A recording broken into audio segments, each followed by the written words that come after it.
Here we go. So, the Huey P. Newton Gun Club, Alpha Company Requirements and Guidelines. I'll read number one for us. That says, read and understand the ideology of Huey P. Newton through books and his speeches. Constant political education is required. Our primary function is as a collective base developing political ideology and programs to educate the people. We are not a Panther formation of present day or past design. The Black Panther Party existed from 1966 to 1982. And since then, there have been several revisions or efforts to resurrect the party. We, we do not wish to follow that path, but desire only to stand and exist on the ideas of Huey P. Newton and grow further in the 21st century. And what that basically means is, because obviously the material reality has definitely been that we've adopted the best aspects of the Panthers while trying to get away from the more reactionary positions that some of the membership had. So it's very important that we emphasize that though we brand ourselves and participate in the practice of revolutionary self-defense, teaching people good gun education, teaching people how to shoot guns, etc. We're so much more than that. We're a survival organization as well. We're a survival organization. So that means we feed people, we do trash pickups in our community, and we participate in housing coalitions if there's one in our area, and to the extent that there isn't one in an area, our members are very strongly encouraged to build the coalition so that housing justice can come to all of our people, African and non-African workers alike. So it's very important that we understand the need to engage with Huey Newton's ideology, dissect it, and ask whatever questions we have in the best faith possible, so that we're all on the same page. So let's go on, Jeffrey. Each local cadre is autonomous to their own community. And why would that be important, comrade? I guess conditions are different all over the country. We have to be specific to the conditions of the community that we're in. It's probably easier to break up and infiltrate if we're autonomous to our own community. Exactly. That's the perfect answer for the question. In addition to this, like the conditions everywhere are different, and what must be done from region to region are different. Housing and security is a primary contradiction all over the country, but it's not the primary contradiction everywhere. So you gotta be autonomous to your own cadre and your own community just to be able to keep up with what's going on in the area and be doing relevant work, and not just work that allows you to say you're participating in this organization and pat yourself on the back, which is what happens a lot. So very good answer, Jeffrey. Very good. Let's move on to number 3, and you, Anthony.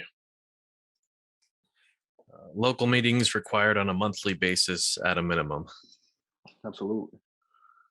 And what would your answer be, Anthony, as to why that's important? Well, so that everybody can keep each other updated on what's going on in their communities, and report back on their practice, and then that can be used to update our theory going forward. Precisely. Couldn't have worded it better myself. How'd you go build a relationship with the masses if you ain't got relationships with your national and local cadre? Make no damn sense, do it. So it's very, very important that we foster relationships, keep each other updated, and make sure that we're always, in the loop around what's going on organizationally. And if you are somebody like me who ends up having to mute every group chat or every little coalition chat that you go to, that's fine. Just get in touch with us if we haven't heard from you, and because you don't check the group chat all that often, we'll make sure to get the information to you via on Twitter. We can text you. We can get the information to you in any number of ways, so that you don't feel like you have to keep up with these big ass group chats, because that can be a task. So good shit, Anthony. Number 4, Brent. The company will not exclude any person based on race, ethnicity, gender, sexual orientation, or religious beliefs from joining. It's important because how you gonna build a cadre if you're saying to the people only some of the people matter based on their background? It makes no sense. It's ahistorical. It's a dialectical, and every other negative buzzword that you could think of to describe why we don't discriminate against anybody for any reason. Not to say that we're not explicitly an African-centered organization, but comrades from all backgrounds, if they're willing to subscribe to our ideology, or to go ahead and organize with us. It's just that in this organization, we emphasize African and indigenous leadership. So we will do that. And as long as you're willing to be organized under that banner, you're a comrade of mine. So don't worry. Good reading, brain. Number 5, Dave. Respect to all elders and former members of the BPP, BLA, SNCC, PGRNA, and RAM. And what would you say is the importance of respecting comrades from yesteryear? They're more experienced than us younger folk, and they got to see a lot of the stuff that we read about now, like firsthand. Precisely. So it doesn't make any sense dismissing all that experience, does it? No, sir. No, You good. No, you good, sir. It's fine. Everything but man really is all good with me. So that's a good answer. I appreciate that. I can't really, there's nothing more to say on that issue. So let's move on to number 6 and Dom. All members are to purchase an HPNGC Alpha Cadre patch and work diligently to purchase at least one handgun and one rifle and other such items necessary to carry out self-defense training and maneuvers. I suppose it goes without saying, but why would you say it's important for a gun club to have guns and a patch, Dom? So we're recognizable as a group. And also because, like I said, the fascists are organized, they have guns. And I think at this, it's time to give them that same energy back. Hallelujah. I mean, ain't nothing more to it than that. It's very simple. Number 7. The Alpha Company, its allies and comrades, and in its entirety will hold political education locally on February 17th of each year as a celebration. This will be called Huey P. Newton Day. And what might be the importance and purpose of this, as far as you can ascertain, James? Well, I am terrible at dates, but I know it's Huey P. Newton related. I apologize for not knowing that. No problem. No, so the importance of just celebrating Huey P. Newton is to remember that we need to be re-emphasizing the ideology of Huey P. Newton and ourselves at the gun club, and try to make sure that people have dedicated time to remember it, exactly what it is we're doing this for. So it's very important we set the time aside to remember the comrade whose theoretical contributions at on the ground praxis allowed us to be here together in this beautiful community that we're about to build in the first place. So good reading, James. Let's move on. Each chapter will continually seek to recruit new members and promote revolutionary intercommunalism. Absolutely. And what would you say is the importance of that, comrade? I mean, if the goal is to help the people, we're going to need more people along the way. And, as much as it's good to have the original members or people to do things, like as time goes on and the people have more needs, we're going to need more membership. Exactly. You're telling me an organization needs people to organize? Get the fuck out of here. No. Exactly, comrade. Good shit.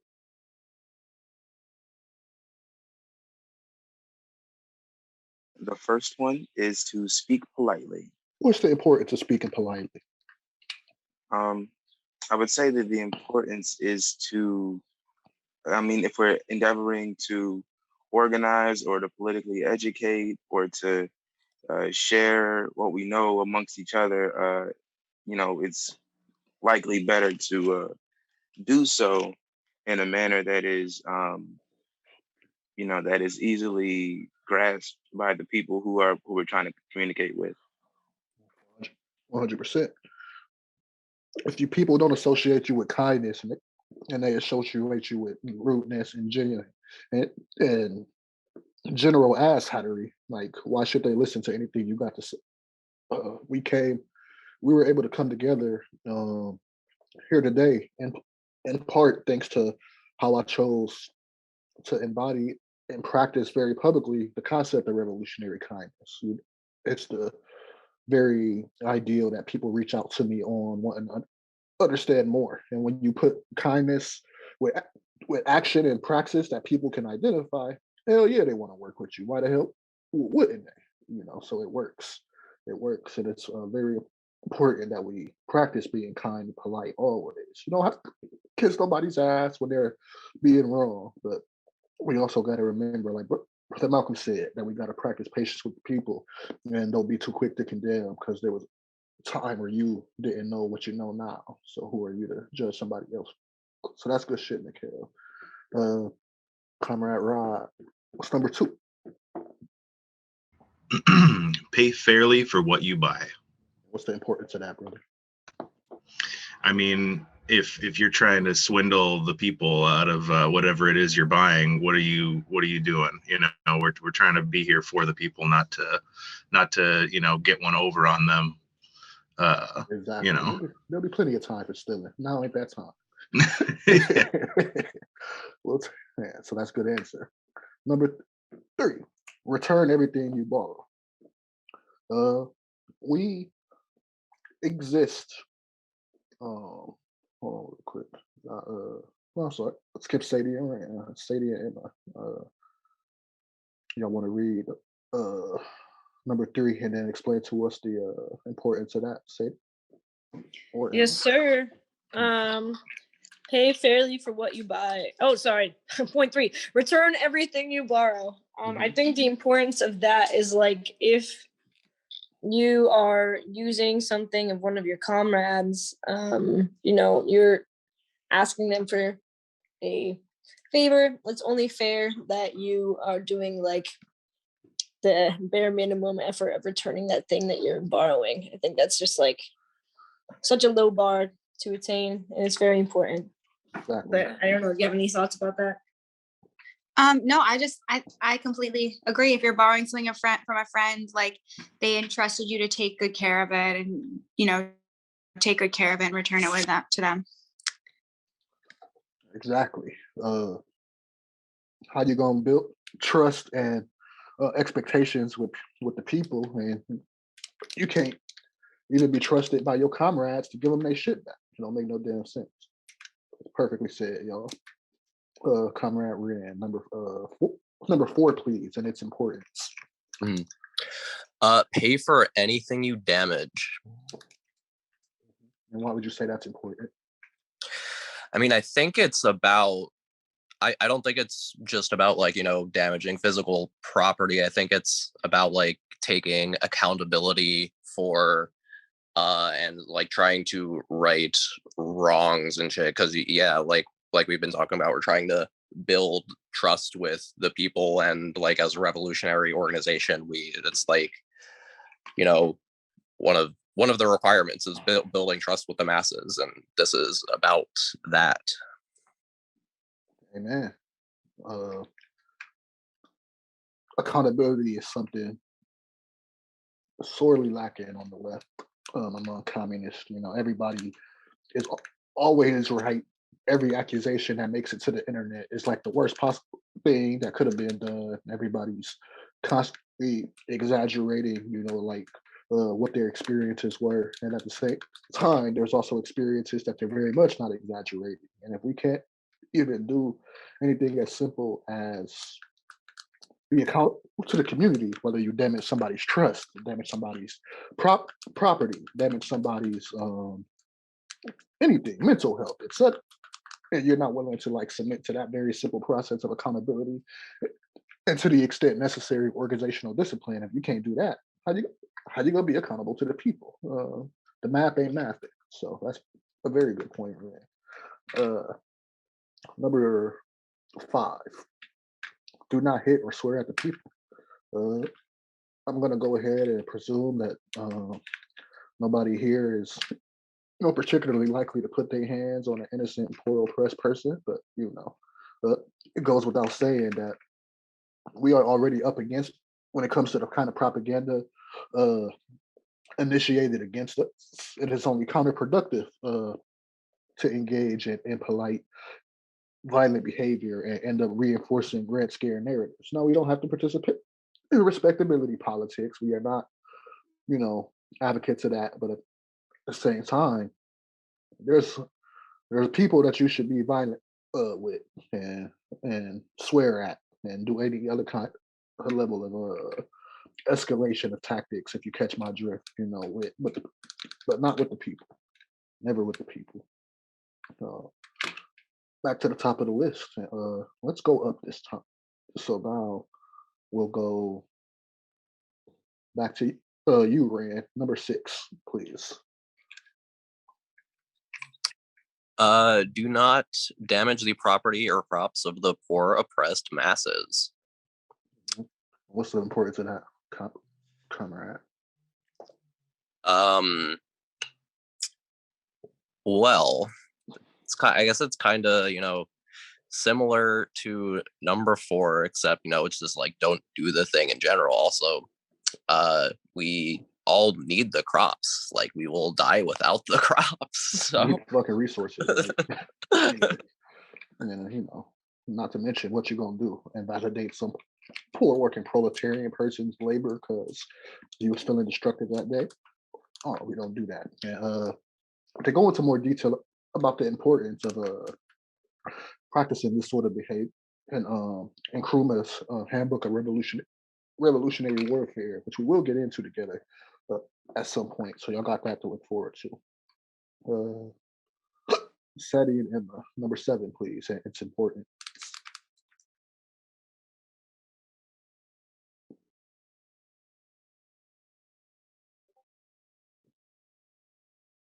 Wait, did you say Sadie and Emma?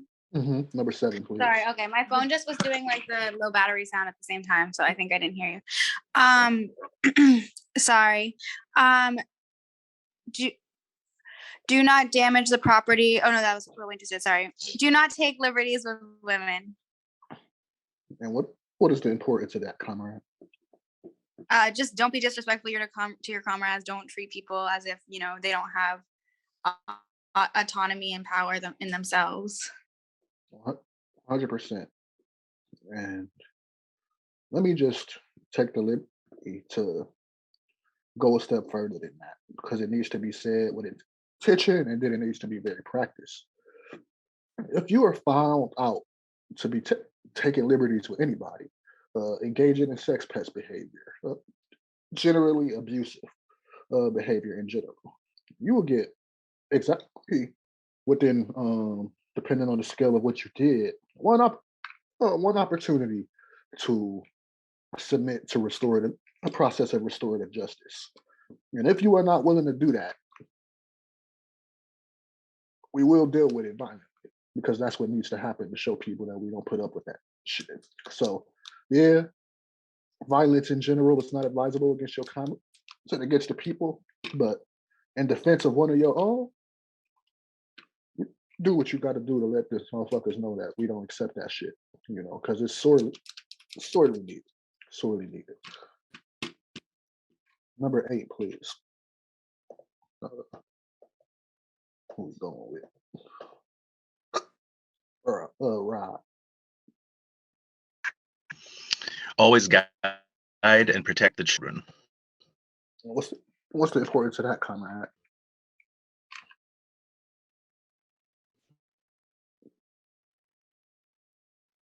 Comrade. People and children are part of the people. You can't just leave them out to dry. Exactly. And until we win, they're the future of the revolution. We must guide them with intent toward revolutionary theory and revolutionary praxis. We don't have a more important job as it relates to the kids. That's a strong point, comrade. Number 9, Mikhail. Now remember, you are a servant of the people. What's the importance of this, my friend? Is to not lose sight of why we're organized in the first place, or why there's a need for the gun club, or why we come together and do political education or community defense training, and that it's all in an effort to help the people to achieve common goals. Exactly. And it goes with number 10, which I'll read myself. Never forget that every revolutionary act is an act of love and respect. We as revolutionaries, we love the people. There is nothing we won't do to bring the people their freedom that they're owed and the freedom they deserve. And we must work tirelessly to not just tell people that, but show people that our actions, the way we live our lives, the way we interact with people, the way we respond to criticism, the way we serve, the way we organize, every aspect of it has to be based in love and respect. You get a lot of people who come to this movement saying they're not doing it out of love. They're just doing it, because it's like a logical conclusion of their class position. And I guarantee you, such people who feel that it's only about logic and your class position, they don't make effective organizers.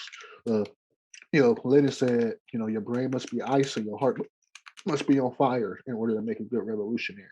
And he was spitting when he said that shit. So that's very, very, very, very important. You don't love the people. What the fuck are you doing? And that's just how it is. All right. We did Mikhail, Comrade Miriam, number 11, please.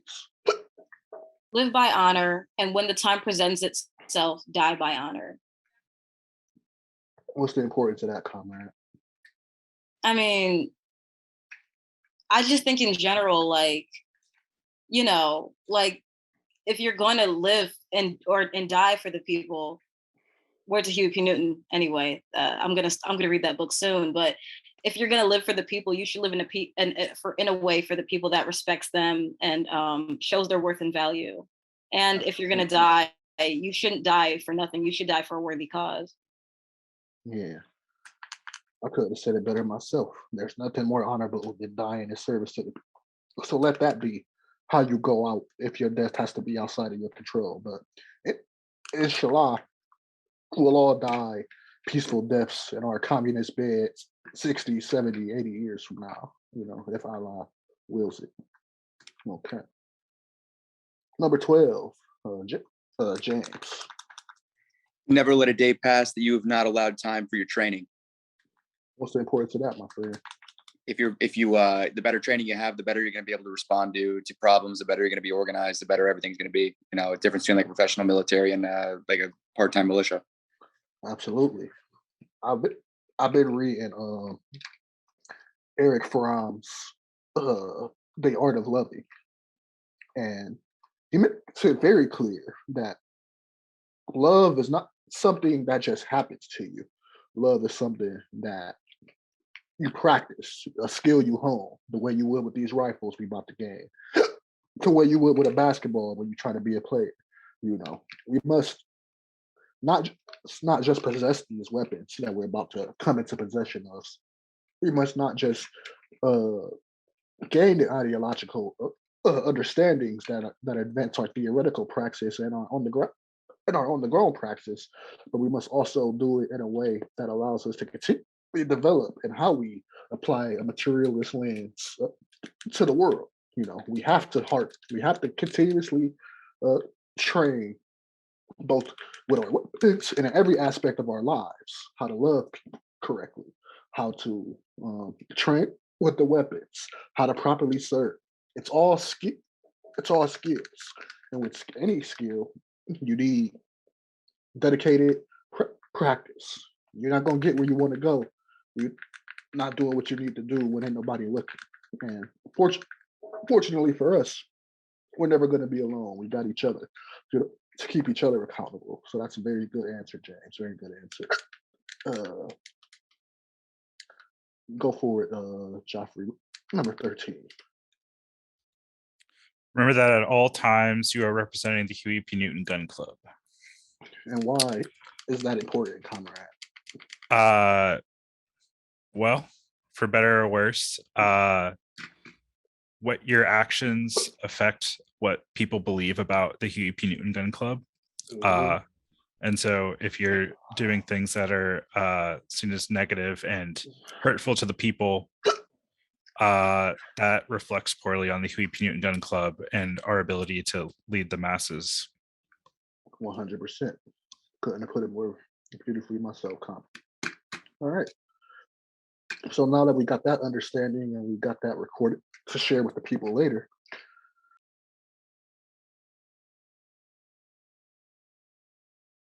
so the bylaws. No member will handle a firearm while intoxicated. Jeffrey, why is that important? You could do something stupid, get somebody killed, get yourself shot, do something you didn't think through. And you can't take back. You can't take back. Really should go without saying, but this is America. Nothing that should be common sense is quite that. James, number 2, please. Number 2, no member will point a firearm at the public, loaded or unloaded. James, why is that important? Oh, just basic gun safety. You never aim downrange at any human being out of the risk that you might take their lives. Amen. Amen. Number 3. Looks like Miriam's next up in the list. Go ahead, man. No member will participate in illegal activities while wearing club patch or logo. What's the importance of that, comrade? Well, it's just like number 13, like you're representing the Huey P. Newton Gun Club and you don't want any bad, you don't want to make the gun club look bad. You don't want to make yourself look bad. And then you're going to change the perceptions of how people view this gun club. And you want it to remain positive. Amen. Amen, comrade. Number 4, Mikhail. All members must purchase and wear a club patch. Why is that important? It's important so that we can, be recognized as members of the group when we're together or not. Exactly. If we represent the gun club at all time, as number 13 says, we must represent the gun club at all time. How do you represent the gun club at all time if people can identify you as a member of the gun club? Very, very good point, Mikhail. Number 5, Rod. All members must legally purchase a firearm. What's the importance of a gun club legally purchasing guns? I mean, having the guns obviously, is a factor. Exactly. But also goes back to the number 3, where it's no member will participate in illegally. Well, you're not abiding by. Exactly. The entire program bleeds together, like Rod just pointed out. Excellent point, Con. Membership must refrain from speaking to the media without proper clearance. Let's Sadie and Emma, why is it important that members don't speak to the media without proper clearance?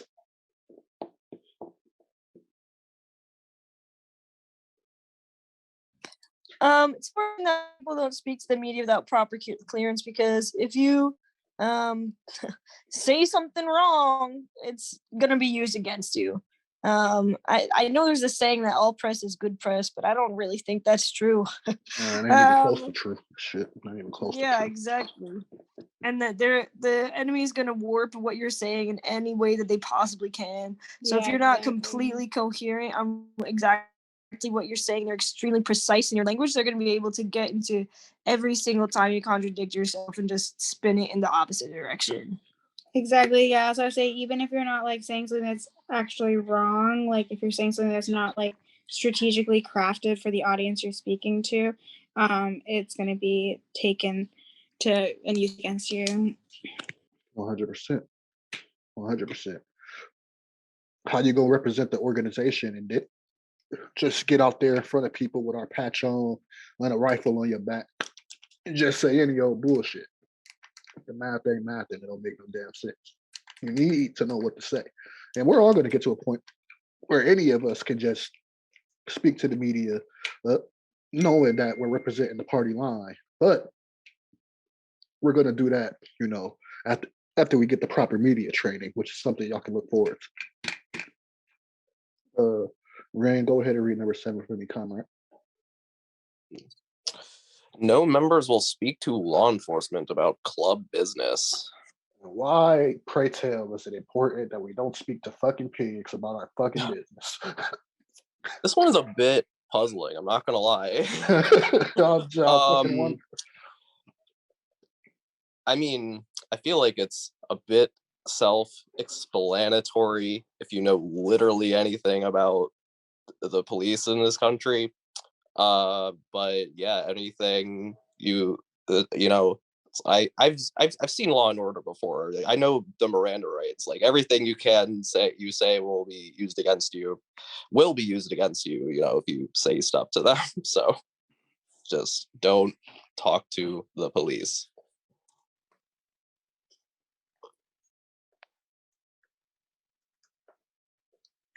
Exactly, comrade. I could have said it better myself. We're almost done. Huey P. Newton Gun Club will accept. No Huey P. Newton Gun Club will accept grants or money from the government. Joffrey, why is that important? We can't be beholden to the government. I mean, kind of similar to, I don't know, some of the other things that have been said with like number 7, where, you know, we're trying to, well, maybe this group, this club, not necessarily, but indirectly trying to take down the government. Like we are not, you know, the government is not our friend. No, it's fucking not. Not at all. So we don't want to be beholden to. We don't want to be compromised in any way. We can get our money from the people using the fundraising training that we're all going to submit to before we get our patches. Dom, what is the importance of what is number 9 and what is the importance of number 9? Number 9, no member will quit their post until properly relieved. You know, obviously that means, you know, you're skirting responsibility. And in that time that you leave your post and there's no one there to, you know, relieve you of your duties, you know, anything could happen. And obviously that could reflect poorly on the club. It could have, you know, catastrophic effects depending on what action we're taking. Exactly. Comrade Stalin had to submit 5 times. Well, no, actually, he died as general secretary, so he had to submit 4 times a request to step down from his position as general secretary, and had to continue to serve because his request was denied at all times. Every time he tried to step down. So much for the totalitarian Joseph Stalin. But that shows us that democratic socialism is very important. We don't just work for ourselves. We're not just here advancing our own interests. We're here advancing the interest of the masses to the best extent that we can. And that necessarily means that we have to engage in total democracy, not just in terms of our occupational post, but literally the job on any given day. You know, we're supposed to be guarding this person or that person, and you just leave, you know, without making sure there's somebody else to like do the security work that you were assigned to do that day. Why the fuck should anybody trust us in these conditions? Nope, nobody would. Not me, not anybody. So it's very, very, very important that we communicate, go through the proper channels to step down or leave our assignment on a given day, depending on what's going on. Very, very important. So, number 10, no discussion of religion during club business. Emma, why would you say it's important to not discuss religion during club business?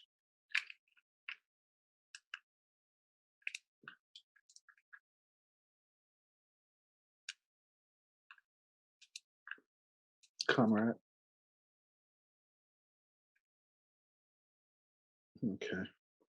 It's all good, comrade. What about you? What about you, Rod? What would you say about why we shouldn't talk religion during club business?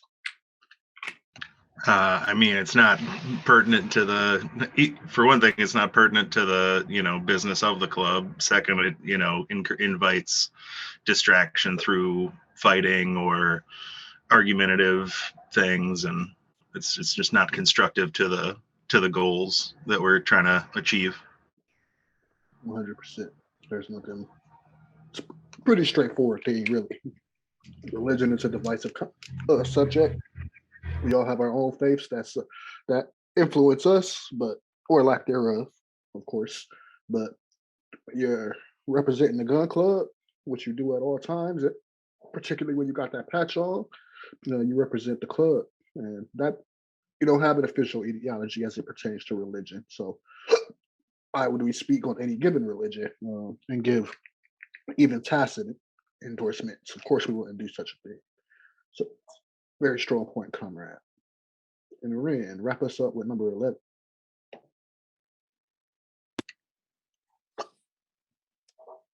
Club council will deal with all violations.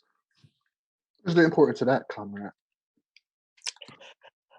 I mean, like, who else is going to do it, I guess? But also, it's important to have, like, a committee that, like, is impartial and designed to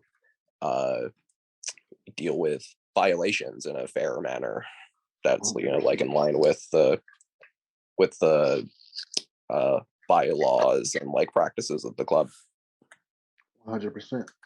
We're a democratic central organization. We submit to revolutionary democracy. If a person's been accused of anything at all, from the smallest violation to the most major offenses a human being could commit, it's very important that they have a fair, possibly restorative, if it's possible to engage in restorative justice, depending on the nature of the offense, in order to make sure that everybody has a path to coming back into solidarity with their comrades. Violating these tenets is an attack on our community. It's an attack on our organization. It's an attack on your comrades. And of course, none of us are interested in attacking our comrades and being in solidarity with our comrades. But at the same time, if you've erred, it's very important that multiple points of view can hear your side of the story and then decide democratically what ought to happen, which really just means coming up with hard standards to be democratically decided on what should happen in A case, B case, C case, etc. So that there's a strict,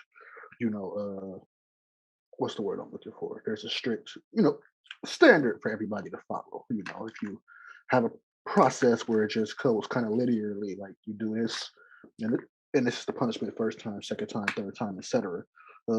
Within reason, because I said earlier that for a lot of things, there's only going to be one attempt at restorative justice. But at the same time, we don't believe that a person just changes. If they're needing change overnight, we're not materialists. We are materialists, and that would be an idealist position.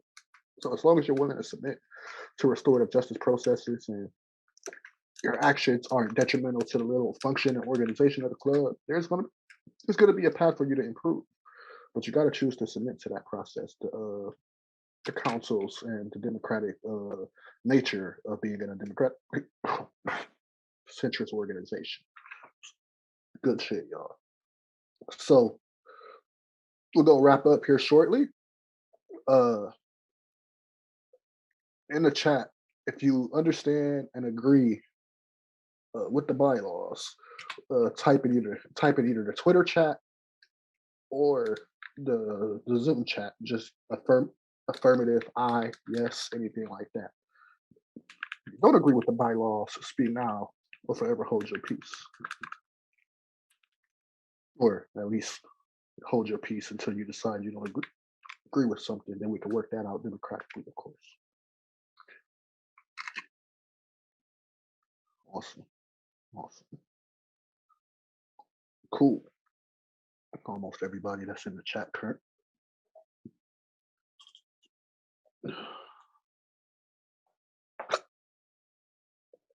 Okay. So we've gone through the bylaws. Being a member does require that we eventually submit to the process of being dues paying members. We generally ask anybody that can to contribute $20 a month. If for some excuse me, if for some reason $20 a month is something you can't do, that is fine.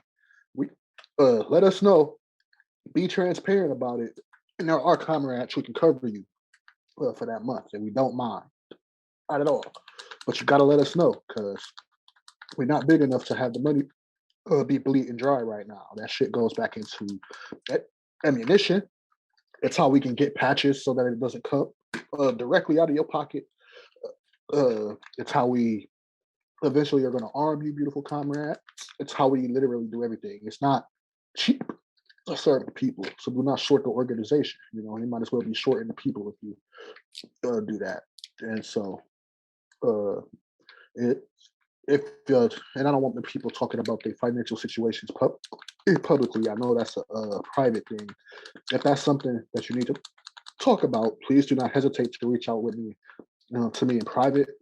Y'all know my Twitter handle. You know, I don't need to repeat it for y'all. The next thing we're gonna do, it's meet again in 2 weeks, and I actually do have an assignment for y'all. We are going to craft something very similar to the survival programs of the Black Panthers, and we're going to craft a 10-point program that has very specific demands on what it is we need to see happen. But of course, we want y'all to participate in this process democratically. So what y'all are going to do for me is in 2 weeks, I want you to come back with just one idea of what you think you would like to see in a 10-point program, and one idea that you can think of for what should be in a survival program. And it can be based on your local conditions. It can be based on more broad national conditions, whatever. But everybody that I spoke with today, I expect for y'all to come back to me with just one idea of what you would like to see included in a 10-point program, and one idea for what you'd like to see done for survival. And then from there, we'll discuss it democratically. We'll hash everything out, and once we've gone through the rigorous process of like debates and talking with each other,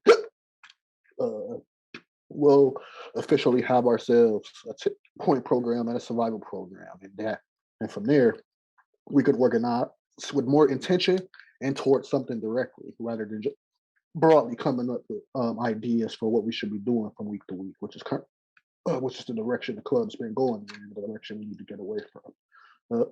If that is not something you feel you can do, again, reach out to me in private.